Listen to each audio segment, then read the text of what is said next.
Alright, so exploring parabolas.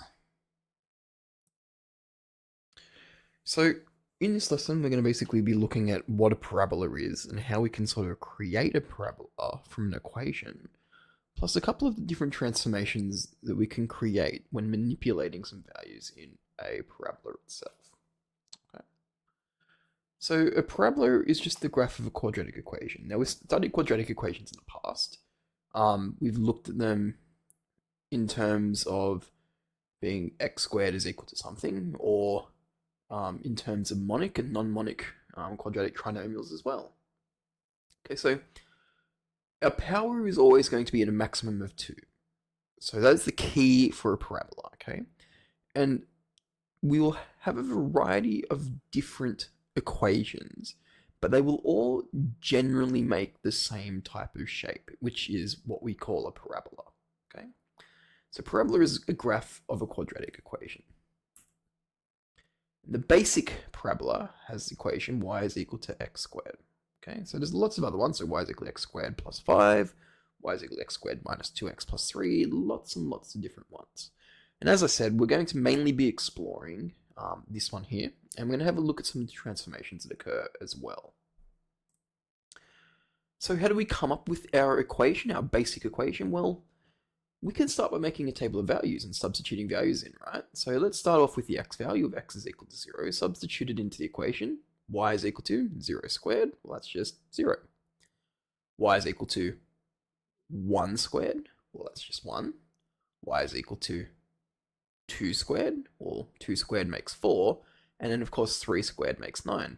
Now the cool thing about a quadratic equation or a parabola is if we substitute in the negative values as well, we end up with positive values too, because two negatives also make a positive. And so this gives us this cool effect where not only is the relationship increasing at an increasing rate, it also is reflected around that middle point where x is equal to 0. And so by plotting these points on a Cartesian plane, we end up, and of course connecting the dots, we end up with this like curved looking shape, right? So we've moved away from linear, from lines. Now we're looking at something that's more curved. Now, of course, we've plotted all of these integer values, but we can't forget about the other values, such as like when x is equal to a half or when x is equal to 5 on 4. There's infinite many different points that we can actually substitute into this equation, which make up all of the different components of this line. But our main ones are these points around here. Okay, so these are our integer values.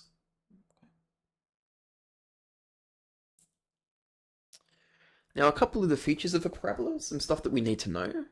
Well, first we've got the vertex here. Now, this vertex is not always at the point 0, 0. It depends on where our parabola is drawn. But for the basic parabola, y is equal to x squared, our vertex is this center point here. It's where our graph sort of comes and turns back around. So sometimes you might hear this vertex be called the turning point. And this particular type of turning point is called a minimum because it is the smallest value that this parabola can take on. So all of the other values, when I substitute them into this equation, will give me numbers that are bigger than if I were to substitute x is equal to 0. So x is equal to 0 gives me 0, of course, and then if I move either left or right, so 1 or minus 1, that gives me a number that's bigger. So we call this a minimum point. Now, if we have an inverted parabola, like we will see later on, so maybe one that comes down like this, okay, something like that sort of shape, then we would say that there is a maximum point because then the parabola only has one point in which is the maximum value that arises from the graph. And again, we'll look at this in more detail when we explore the parabolas in a moment. The axis of symmetry is basically a line that splits the parabola in two, and it's into two equal parts. So again, it's going to depend on whereabouts this parabola sits along the x-axis, but our axis of symmetry is going to give us the identical side on each half. Okay, it's kind of like the axis of symmetry with shapes. It splits it in half and get the same side same shape on either side. The same for a parabola too. So the axis of symmetry goes like this. And of course, we can't forget the y and x intercepts. Now, again, depending on our shape of our parabola and whereabouts it sits on the Cartesian plane, this will change. But for our basic y is equal to x squared, our y-intercept is 0, okay, because it goes through the y at 0, and our x-intercept is also 0 because it's going through, well, it's touching, I should say, because it comes down, touches x is equal to 0, and heads back up. So unlike the y-intercept, where the parabola goes through the point and continues on, the x-intercept, the parabola comes down, it only just touches it and then comes back up. Now, when we did our quadratic equations topic, you might remember that sometimes our quadratics would have one solution, sometimes they would have two solutions, and sometimes they would have no solutions. Those solutions in our quadratic equations are referring to the points or the parts of the parabola that we have here that are touching this x-axis. So this particular parabola only has one solution in which y is equal to 0. In this case, when x is equal to 0, because it only touches it at one point here. If I had a parabola that came through the x-axis and then came back up, then that one would be one where we would have two solutions to our quadratic equation, or to the parabola. And so that's how we can link quadratic equations back to these parabolas in another way. Now, as it was hinted at earlier, parabolas will look different based on their equations. Okay, we're going to have a look at some of these very shortly, of the different equations and why the changes we make will make adjustments to the parabolas. And what this is going to allow us to do is going to allow us to identify what the parabola, or how we got the parabola from the original one, and how we can quickly sketch these different parabolas in the future. And the way we're going to do this is by using some transformations. Now, what we mean by transformations is the same thing that we mean when we did transformations in Year 7. Our translations, our reflections, our dilations, and of course, actually I think that's the main three. So it's just those three that we're going to be mainly focusing on. So let's have a look at how this works. So here I've got GeoGebra. So here's GeoGebra, and what I've got here is I've got the equation y is equal to x squared. Now I don't know if you guys can see this. In fact, I might make this just a bit bigger. So we've got y is equal to x squared here. So this is just the regular equation we're talking about first. Now the first type of translation we're going to focus on is, well, what happens if we shift this up and down? So if we move it around, just up and down as a whole, what happens to the equation? Well, just like with linear relationships, our y-intercept will change its value as well. Okay, so if I start off with this equation here, and I want to shift it up one space, so instead of going through the y-intercept at 0, it goes through the y-intercept at 1, what I can do is I can shift it across like this. And so now we end up with the equation x squared plus 1, because what it's doing is it's taking all of the initial values that x squared works for and is moving them by 1. It's taking the y, or the x values, sorry, it's taking all the y values of the x squared graph, and it is adding 1 to them. So when x squared was initially equal to 0, at x is equal to 0 and y is equal to 0, when I substitute x is equal to 0 into this parabola, I need to add 1 to my answer. And so my new value, my new y value is 1. And so this point here is 0, 1. And of course that works for all the points too. I substitute 1 into this equation and it becomes 1 squared plus 1, which is 2, which is 1 more than what the original one was. I put 2 into this, 2 squared plus 1 is 4 plus 1, which is 5. Okay, which is 1 more than the original one, which was at 4, down here. And so depending on how much I add, will shift my parabola up a certain amount of distance. And it's the same if I go into the negatives as well. So if I move this just down a little bit, and I start, we'll say, instead I say x squared minus 1, It's taking the values and it's subtracting 1 from my y answer in the end.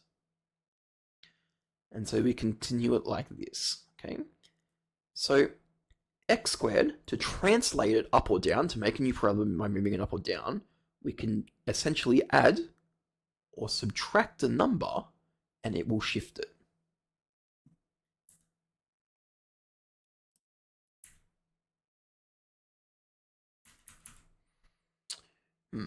It's not letting me move on to the next slide. Oh, here we go.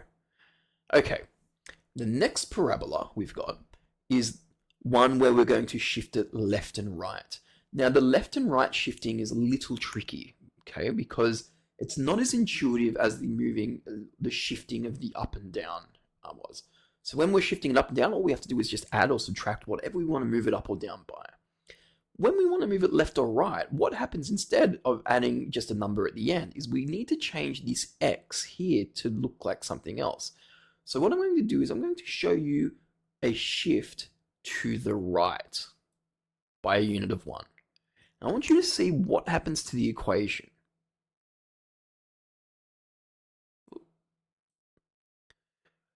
So here I've shifted my whole parabola 1 unit to the right. And have a look at how the equation's changed. It's changed from y is equal to x squared to y is equal to x minus 1 squared. Now you might think, well, that doesn't actually make sense. Like when we moved it up and down, we just had to add or subtract the value. But when we've moved it left or right, we've had to do like the opposite. So if I want to move it 1 to the right to make it equal to 1, then shouldn't this be a plus 1 on the inside here? Now, the issue arises because, well, remember, we're wanting our y value to be equal to 0 when x is equal to 1. If I'm shifting this to the right, I'm saying, okay, when x is equal to 1, y needs to be equal to 0 because that's where my y-intercept is, or that's where my y value is for this particular coordinate. So the x value that satisfies this equation, as in other words, when I want this guy to be equal to 0, well, x has to be equal to 1 because 1 take away 1 is equal to 0, and 0 squared is 0. If I substituted minus 1 into this particular equation as it stands right now, minus 1, take away another 1 is minus 2, and minus 2 squared is equal to 4. And so that's representing this point up here, so the minus 1, 4, okay? So my shifting left or right is kind of just the opposite of moving up and down. But the difference is that we're changing the x on the inside of the square. So before we square it, we're changing the x to x minus and then how much we want to shift it to the right. So if I want to shift it 4 to the right, it becomes x minus 4. Now, if I want to shift it to the left, okay, some of you may have already worked it out, instead of becoming minus, it's going to become plus. So here's my parabola. It's been shifted 3 units to the left. And another way to think of it is x minus minus 3. So x minus minus, the 2 minuses become a plus, and so we end up with x plus 3. Okay, and so that's us shifting our parabola left or right. Now, of course, you can combine the two. So if I wanted to move it so that my vertex came up here, so 2 to the right and then 2 up, I could change this parabola to 2, and then I could just add 2 on the end there. And look what happens here. It shifts it 2 to the right and 2 up. Okay, and so that's where my new vertex is. It's where my new axis of symmetry is. And all my new values have been shifted 2 to the right and then 2 up. So just remember they're going to be opposites for the different directions. So it's kind of tricky to remember, but it's just one of those things we need to remember. Now, the last two are kind of related, so dilations and reflections. Now, reflections are very obvious in what they are, okay, and I'll talk about what I mean about reflections shortly. I want to focus on dilations first, because dilations are a little bit different. For a dilation, what that actually means is that we're going to essentially be stretching our parabola, and it's going to look kind of odd when I do this. So let's start off by stretching our parabola by 2 and looking at what that does. So what I mean by stretching it by 2, it means that I'm going to essentially change my parabola and I'm going to double all of the values that I'm going to get. So here's what y is equal to 2x looks like. So the initial, I want you to really notice what happens to the point at -1 and 1. Because the point at 0, 0 doesn't actually change. It's the points around that will make the adjustment. So let's have a look and see what happens when we do that. So this is currently the equation, y is equal to x squared, so a regular parabola. This is y is equal to 2x. So you'll notice that now at the point 1, my new y value, it's changed from 1 up to 2. And it's the same with -1 as well. It's doubled in size. And so what's happened is you can basically imagine it as me pulling at the top and the bottom of the parabola, like stretching it out by a factor of 2. So I'm essentially moving or shifting all of the values up by a factor of 2. So the point that was at 2, 2, 4, has become 2, 8. The value at 3, 9 has become 3, 18. And of course, it's reflected as well. And just like the other ones, these dilations will change based on how big that number is out the front.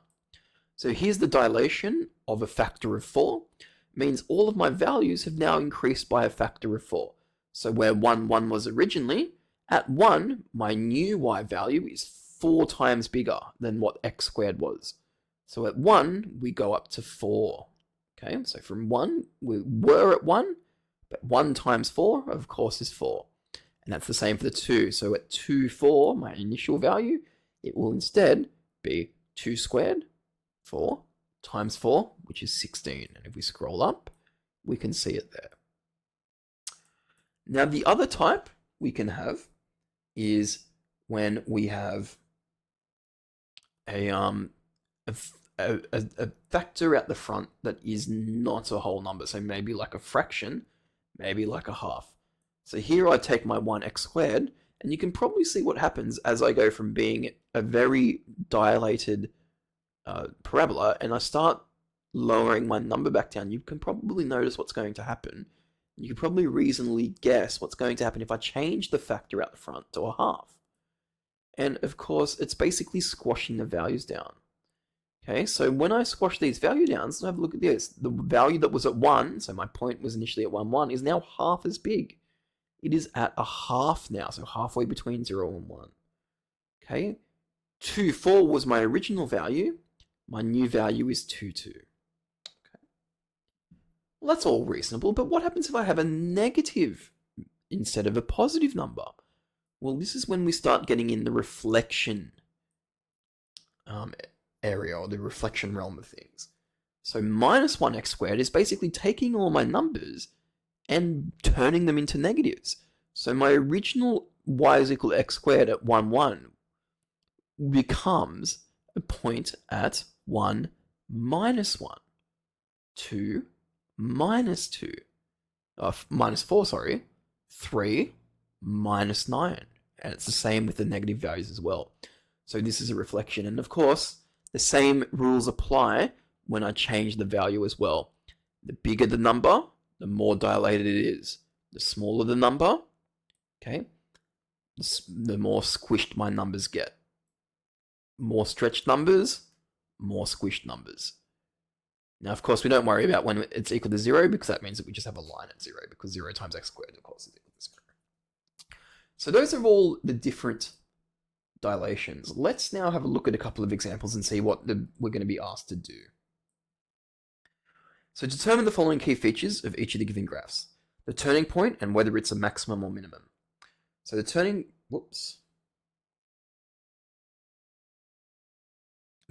point for this parabola here is just down here. So the turning point is at 1 minus 4. So turning point 1 minus 4. For the second one, the turning point is, of course, at 0. Oops, sorry, wrong way around. I don't know how to erase that. At minus 2, 0. Okay, so minus 2 across, and then we don't move it up or down. So that's the turning point. And the type of turning points they are, well, of course, for the first one, it's a minimum, because it's as low as the parabola gets. And for the second one, it's a maximum, because it's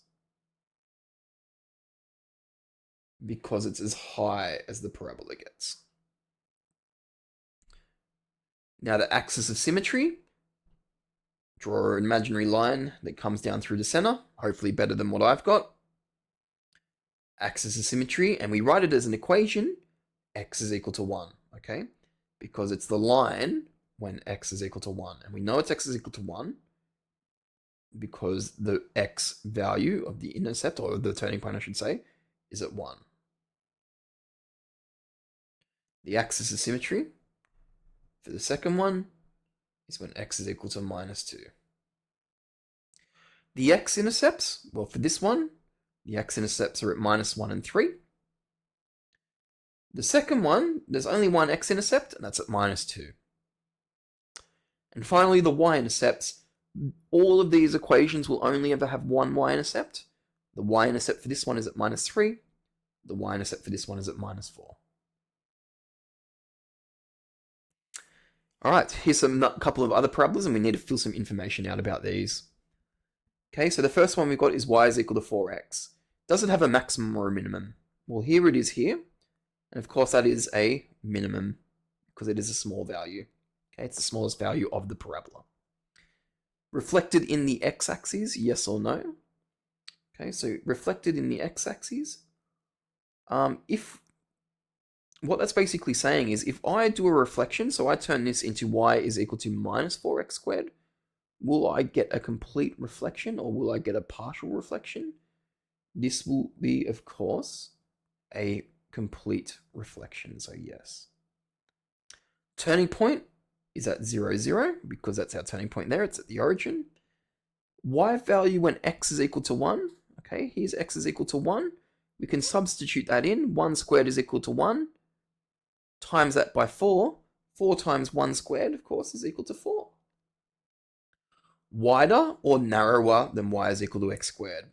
Well, you can see the x squared in red, of course, that is narrower. All right, the second one. Y is equal to x plus 2. Okay, x plus 2 squared. Minimum or maximum? Of course, this one has a minimum. Reflected in the x-axis, yes or no? Well, of course, it is going to be a proper reflection. Turning point, well, the turning point this time is down here at -2, 0.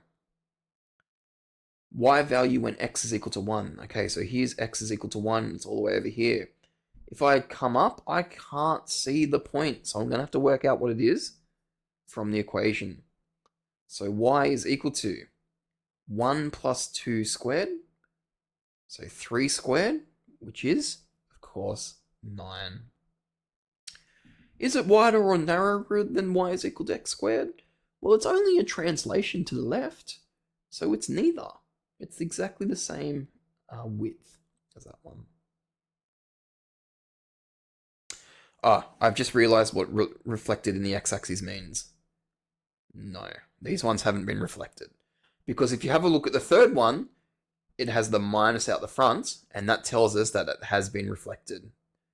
Okay, because it's been turned upside down, which means it has a maximum point. Now the turning point for this one, though, is at 0, 3. Okay, it's been shifted up 3, so it's been reflected and then it's been pushed up.